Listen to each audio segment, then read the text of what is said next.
રાજુ કરબડા તે ભાજપમાં જોડાયા છે। ઠેકા ઠેકી આપણી આયારામ ગયારામ રાતોરાત તમારી વિપરીત વિચારધારા હોય તમારામાં આવી જાય તો એની વિચારધારા કઈ રીતે બદલી જાય? કાચીડાને રંગ બદલતા વાર લાગે। આ બધા પોતપોતાના સ્વાર્થ ખાતર, પોતપોતાના મુદ્દા સાથે, પોતપોતાની આઈડિયોલોજી સાથે અને પોતિકા એજન્ડા સેટ કરવા ઇધર ઉધર થતા હોય છે। જુઓ, પક્ષ પલટો હું તો કોઈ થવા જ જોઈએ કે ગમે ત્યાં ઠેકી જાજો શાસક પક્ષમાં, અમારા કામ થવા જોઈએ। હો વાત ને એક વાત, સેવાના નામે ટીઆરપી માટે જેટલા પણ આંદોલનો થાય છે, હો હા ને હી હા, આજ રાજુભાઈ કડબા જે દી આથમણો આ સૂરજ ઉગશે તે દી હું ભાજપમાં આવીશ। ઉગો આથમણે નીતિશ કુમાર 10 વખત સીએમ રહ્યા અને ભાજપે નીતિશ કુમારે ભાજપની એની કાંઈ કૂટવામાં કંઈ બાકી નથી રાખ્યું। અત્યારે નથી બધા વેલાની જેમ મળતા। નમસ્કાર, ચાંદની ન્યૂઝમાં આપનું સ્વાગત છે। હું મિત ભટ્ટી। આપણે આજે વિશિષ્ટ વાત કરશું કે રાજકારણમાં એક પક્ષ પલટા ગરમાયો છે। જ્યારે વાત કરવામાં આવે રાજુ કરબડા કે જે આપના નેતા હતા ત્યારે રાજીનામા આપ્યા બાદ તે ભાજપમાં જોડાયા છે, ત્યારે એમની વિશિષ્ટ વાત કરશું આપણે વરિષ્ઠ પત્રકાર જગદીશ મહેતા સાથે। જી જગદીશભાઈ, આ રાજુ કરબડા ભાજપમાં જોડાયા છે, તેને લઈને ભારતીય જનતા પાર્ટીમાં શું ફેરફાર થશે? જુઓ, ભાજપને શું ફાયદો કે કોંગ્રેસને શું ફાયદો કે નુકસાન કે આમ આદમી પાર્ટીને શું નુકસાન, એ બધી સામાન્ય બાબતો છે। ઠેકા ઠેકી આપણી આયારામ ગયારામ આવું બધી જ જગ્યાએ થતું હોય છે ચૂંટણી ટાણે। જે પક્ષો એમ કહે છે કે અમે અમારી વિચારધારાને વરેલા છે, એને કહો કે રાતોરાત તમારી વિપરીત વિચારધારા હોય તમારામાં આવી જાય તો એની વિચારધારા કઈ રીતે બદલી જાય? કાચીડાને રંગ બદલતા વાર લાગે।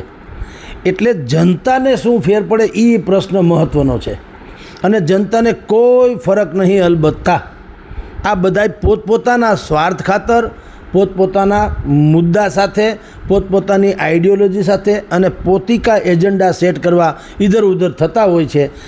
રાજુ કરબડાના કિસ્સામાં એક થોડીક ફેર એટલો છે કે એણે એના તથાકથિત જે કાંઈ છે એના સમર્થકો એને પૂછ્યું પણ ખરું અને એક ચોક્કસ બાબતો સાથે ભાઈ ખેડૂતોના અમુક પ્રશ્નો હું હલ કરીશ એવું કહીને એ ભાજપમાં જોડાણા છે।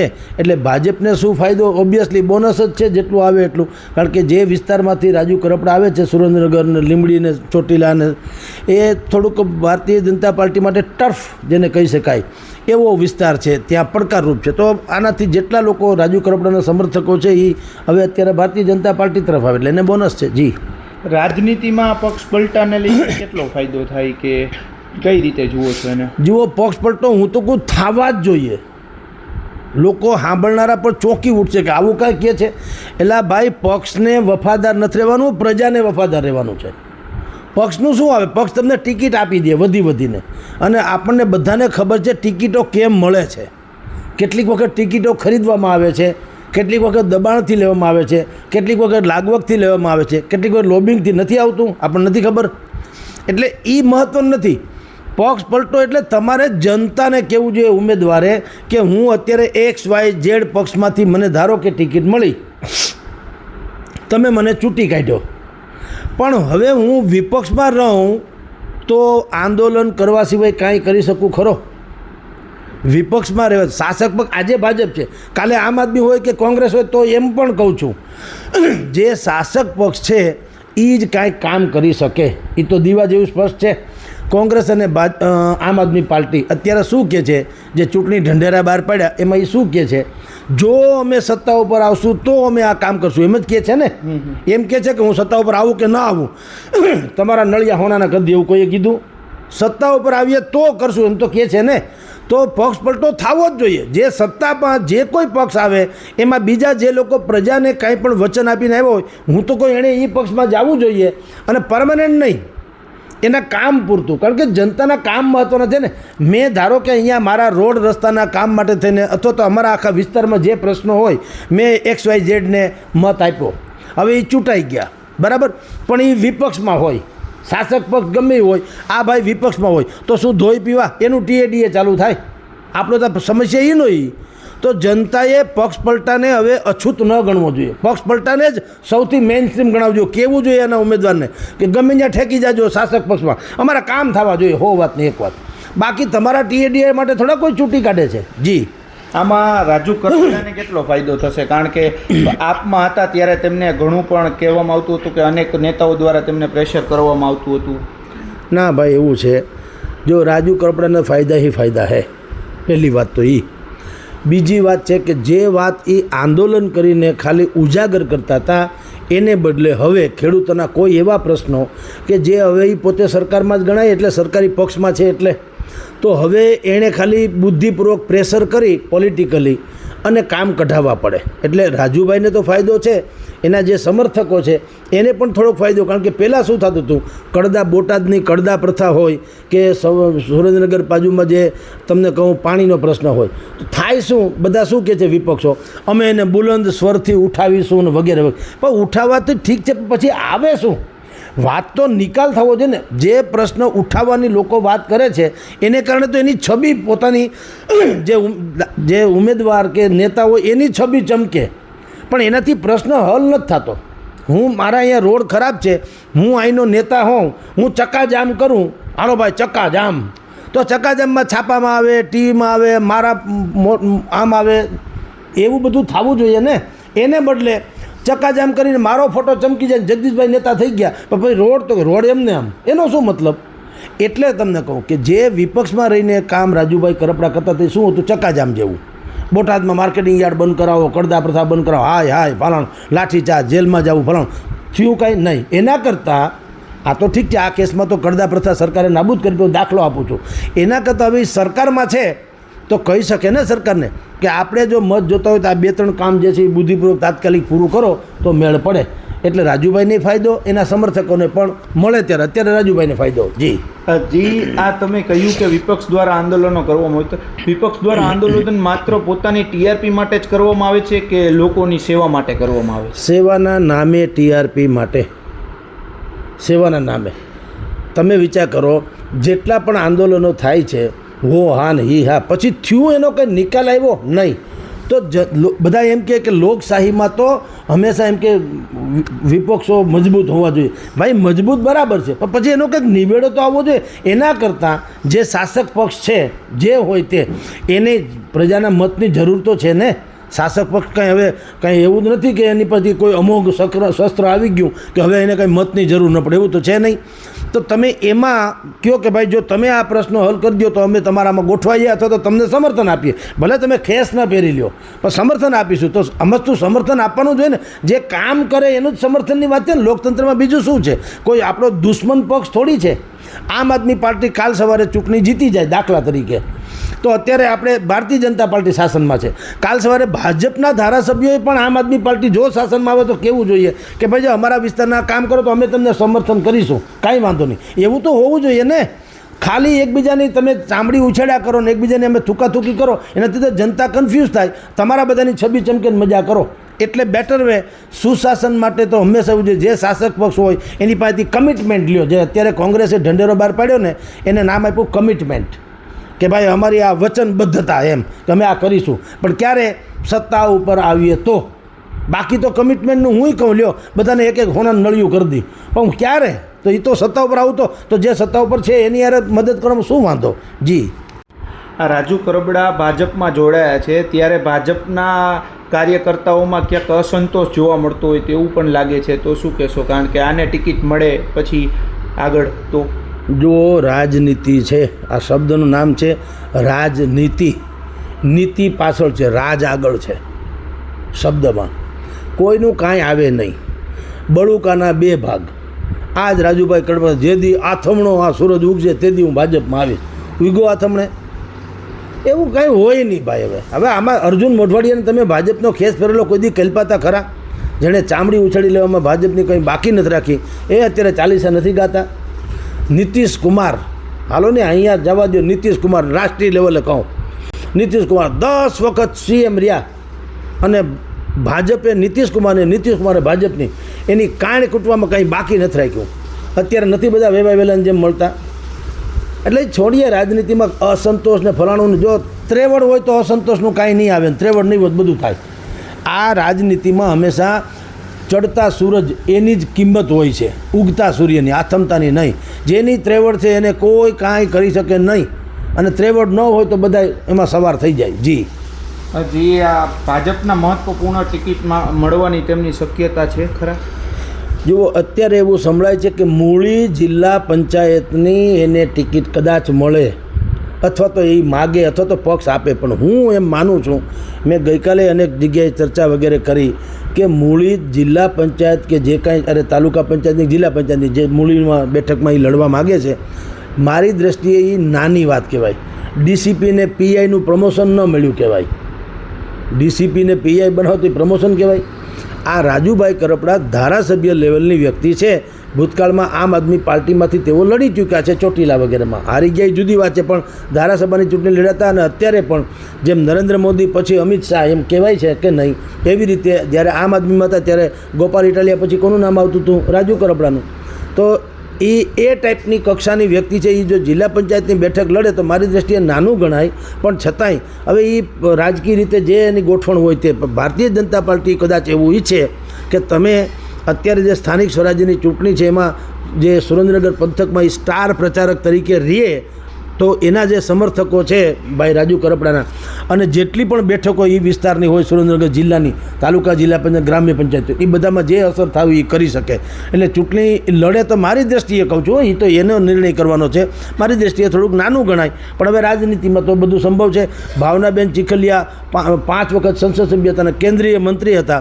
એ કોર્પોરેટરની ચૂંટણી લડ્યા હતા જૂનાગઢ જિલ્લામાં, જૂનાગઢ નગરપાલિકાની, બોલો, અરે મહાનગરપાલિકાની. મહેન્દ્ર મસરૂ ધારાસભ્ય હતા, 5 6 ટર્મથી ધારાસભ્ય, એ કોર્પોરેટરની ચૂંટણી લડ્યા હતા. એટલે શક્ય બધું જ છે, પણ મોટા ભાગે હું એમ માનું છું કે આનો મોટો ઉપયોગ 2027માં અત્યારે ધારો કે ગ્રાસ રૂટ લેવલ ઉપર થોડુંક ભાજપનું એનું પરફોર્મન્સ બતાવે રાજુભાઈ, તો 27માં એને કઈ બી જગ્યાએ ટિકિટનું એડજસ્ટમેન્ટ થાય. જી, શું આ ઘટનાને લઈને તેમને ટૂંકા ગાળાનો ફાયદો થશે કે લાંબા ગાળાનું જોખમ?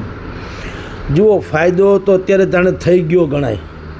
લાંબા ગાળાના જોખમમાં જેમ બીજા બધાની હાલત થઈ એવી થાય તો નુકસાન થયું કહેવાય. જેમ કે બીજા ખાનખાના કેટલાય લોકો છે અત્યારે હાસ્યમાં ધકેલાઈ ગયા. હું તમને દાખલો આપું કે ભાઈ આપણે પરમાર કોંગ્રેસમાંથી જે પ્રવક્તા હતા, ભારતીય કોંગ્રેસના મુખ્ય પ્રવક્તા હતા, હવે એ પરમાર સાહેબ, હું નામ જ આગળ તો ભૂલી ગયો છું, પણ હવે એવો અત્યારે તમે જુઓ ભારતીય જનતા પાર્ટીમાં છે ખરા, આવી ગયા, ખેસ પહેરી લીધો, પણ પછી હજી એનું કાંઈ કરતાં કોઈ બહુ મોટું પોસ્ટિંગ થયું હોય એવું આપણે માનતા, એને મળ્યું જ નથી રાધર.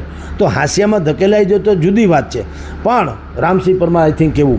પણ 100 વાતની એક વાત કે રાજુભાઈ કરપડા હોય કે કોઈ પણ વ્યક્તિ હોય, દરેકે પોતાનું પરફોર્મન્સ, પોતાની હવા, પોતાની તાકાત બતાવતી રહેવી પડે.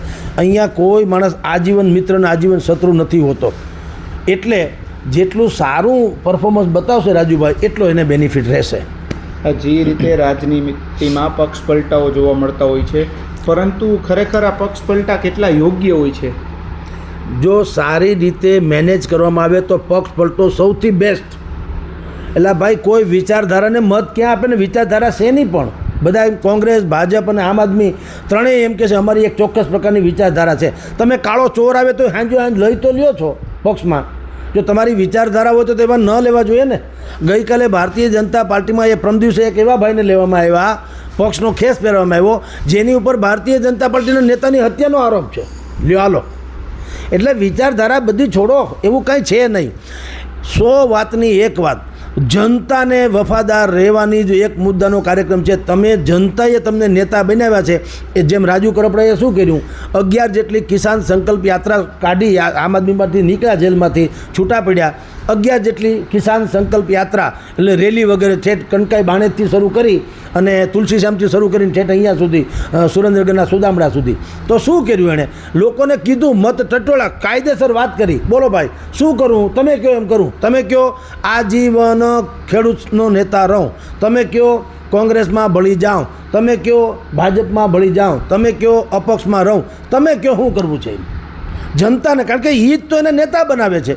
અને પછી કીધું કે જો ભાજપમાં હું ભળું તો તમારા આટલા પ્રશ્નો છે એને હું ઉઠાવીને પૂર્ણ કરાવડાવીશ. ઉઠાવે તો બધાય હું પૂર્ણ કરાવડાવીશ. તો એમાંનો એકાદ પ્રશ્ન જે છે, એણે ચોટીલા વિસ્તારના 165 ગામડા છે, એમાંથી 22 ગામડા એવા છે જ્યાં પાણી આવે છે સૌની યોજના થકી, પણ બીજા કેટલાક 18 ગામડા એવા છે જ્યાં કુદરતી તળાવો છે. એ તળાવો નૈસર્ગિક રીતે જો એ ભરાઈ જાય સૌની યોજનાની પાઇપલાઇન દ્વારા તો એ આખો વિસ્તાર જે છે એ લીલી નાઘેર જેવો થઈ જાય એવો એનો દાવો છે. અને એણે એક બાનું પણ આપ્યું, એક દ્રષ્ટાંત પણ આપ્યું કે ભાઈ રાજપરા નામનું ગામ છે જે 20-22 ગામનું હટાણું હતું, પણ અત્યારે અહીંયા 90% મકાનો જે છે ખાલી ખમ છે, વેરાન છે. શું કામ? પાણી નથી. તો એણે રાજુભાઈએ શું કીધું એના બધા એના સમર્થકોને કે આ યોજના હું તમારી પાસે સરકાર પાસેથી સૈદ્ધાંતિક મંજૂરીની ખાતરી લઈ આવું ને કામ શરૂ કરાવી દઉં તો તમને કંઈ વાંધો? તો ખેડૂતોએ કીધું ભાઈ તમે જ્યાં જાઓ ને અમને અમારા પ્રશ્નો હલ થવા જોઈએ. તમે કોઈ પણ પક્ષમાં હોય એ મતલબ નથી. અને શું કામ મેટર હોય? તમે અહીંયા ખેસ ગમે એનો હોય, આ તમારું છે અત્યારે ચાંદની છે, અહીંયા આજ તક હોય, ZTV હોય, ફલાણું હોય કે ઢીકણું હોય, મૂળ વાત તો લોકો સુધી પહોંચાડવાની વાત છે ને. બેનર મેં ક્યાં રખા હે? એટલે એ તો હકીકતે કહું તમને કે હવે પક્ષ પલટાને જ મારી દૃષ્ટિએ તો ધ્રુવ પંક્તિ માનવી જોઈએ કે ભાઈ તમે ગમે એ પક્ષમાં જાજો, અમારા કામ થવા જોઈએ. ઓ વાતની એક વાત. અને તો જ મેળ જનતા શું કામ મત આપે છે? તમારા TADA ચાલુ થઈ જાય, તમે ધારાસભ્ય થઈ જાય, તમને પેન્શન મળી જાય, તમે લેયર કરો એટલે થોડા આપે છે. ભાઈ અમારા પ્રશ્નો થવા જોઈએ. ખાલી રજૂઆત તો અત્યારે કોણ નથી કરી શકતું? આ મોબાઈલનો યુગ છે અત્યારે. હું મારા પ્રશ્નો, સામાજિક પ્રશ્નો અહીંયા હોય, ધારો કે હું એક વિડીયો બનાવીને મોકલો, અમારે અહીંયા આટલા મુશ્કેલી છે, તો થઈ ગઈ ને રજૂઆત એટલે બીજું હું આવેદનપત્રનું ખારીસિંગ સિવાય કંઈ આવતું નથી. એટલે એ તો બેવકૂફાઈ છે. પણ હું તો કોઈ કમિટમેન્ટ લેવું જોઈએ નેતાઓ પાસેથી કે અમે તમને ચૂંટીએ છીએ. અત્યારે તમે સારા માણસ છો, ભલે કોઈ પણ પક્ષમાં છો, તમારા પક્ષની સરકાર આવે તો વેલ એન્ડ ગુડ, ન આવે તો તમે સરકાર હોય વયા જાય, અમારા કામ થવા જોઈએ. જી. અને જે ભાજપનો ખેસ પહેરતા હોય છે તેના ઉપરથી ગુના નાબૂદ કરવામાં આવે છે. રાજુ કરબડા પર અનેક ગુનાઓ છે, તે શું ભાજપમાં આવ્યા છે તો તેના પરથી ગુનાઓ નાબૂદ થશે કે શું? એમાં ભાજપ શું કામ? તમામ પક્ષ તમે ખેસ પહેર્યા વગરની કોઈ વ્યક્તિ હોય તો એની હારે પોલીસ કેવું વર્તન કરે, ખેસ પહેરેલો હોય તો કેવું વર્તન કરે આપણને થોડી ખબર નથી. હું તમને નાનો સમજી શકાય એવો દાખલો આપું. તમે અહીંયા પોલીસ કમિશનર કચેરીએ જાઓ, મારે તમને મળવું છે નાગરિક તરીકે, સાહેબ મિટિંગમાં છે, એવો જવાબ આવશે નથી મળવું. એનો જે સમય હોય એને બાદ કરતાની વાત કરું છું, નહીં જ મળે. પણ તમે આગળ ગમે XYZ તમે ખેસ પહેરીને જાઓ કે હું ઢીકણા કે પૂછડા મંડળનો કે ઢીકણા પક્ષનો નેતા છું, પ્રતિનિધિ મંડળ છું, ભલે 4 જ જણા તમારી હારે હોય, તો તમે એનો એ માણસ એ સંસ્થા બની જાય અને સરકાર એને તમને સમય આપવો પડે કે ભાઈ આ ફલાણું મંડળ આવ્યું છે, એ તમને મળવા માગે છે, તો એને ફરજિયાત દેવું પડે. એટલે ખેસ પહેરવાથી કાયદા કાનૂન કે ગુનાને એ બધા નબળાથી હકીકત છે ને છે, એમાં બધાય પક્ષ લાગુ પડે. આજે શાસક પક્ષ ભાજપ છે એટલે આપણે એને કહીએ છીએ, પણ કોંગ્રેસમાંય તમે જુઓ, તમારાની મારી સામે જે ફરિયાદ થાય અને આપણી સામે જે સલુકાઈ થાય પોલીસની, એ આ ખેસ પહેરેલામાં ક્યાં થાય છે?